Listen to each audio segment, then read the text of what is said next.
নমস্কাৰ, ৰিদ্ধি চিনফলৈ স্বাগতম জনাইছোঁ।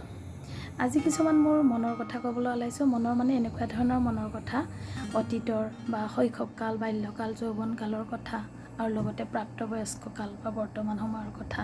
মানে কি, মোৰ বয়সটো যেতিয়া শৈশৱকাল আছিল তেতিয়াও বিভিন্ন ধৰণৰ অভিমান, খং, ৰাগ এইবিলাক আছিলে। ধেমালি বা লগৰ সমনীয়াৰ লগত সেইবিলাক কৰিছিলোঁ।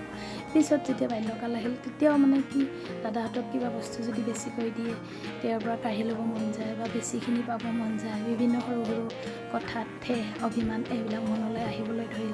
যৌৱনকালতো বিভিন্ন বন্ধু বান্ধৱীৰ লগত কম্পেয়াৰ বা কম্পিটিশ্যন কৰি চলিব বিচাৰোঁ। তাৰপিছত যেতিয়া প্ৰাপ্তবয়স্ক বা মানে মেচিয়ৰ হ'লোঁ তেতিয়াহে গম পালোঁ যে বস্তুবিলাক আচলতে এনেকুৱা নহয়। প্ৰত্যেকটো বস্তু খং বা অভিমান এইবিলাকত নচলে। আৰু যেতিয়া এতিয়াৰ বয়সটোৰ কথা কওঁ, এতিয়া গম পালোঁ যে সেইবিলাক মোৰ ল'ৰাটোৱে কৰিব আৰম্ভ দিলে। তেতিয়া মই তেওঁক বুজাব লাগিব, চম্ভালিব লাগিব। যদি নিজে ঠিক নহওঁ, সেইবিলাক নিজে যদি ঠিক কৰি নলওঁ, খং ৰাগ অভিমান সেইবিলাক, তেতিয়া মোৰ নিজৰ ল'ৰাটোক কেনেকৈ শিক্ষা দিম, উচিত শিক্ষা। সেইকাৰণে সময়মতে নিজৰ ভুলখিনি নিজে বুজি লৈ আগবাঢ়িব লাগে।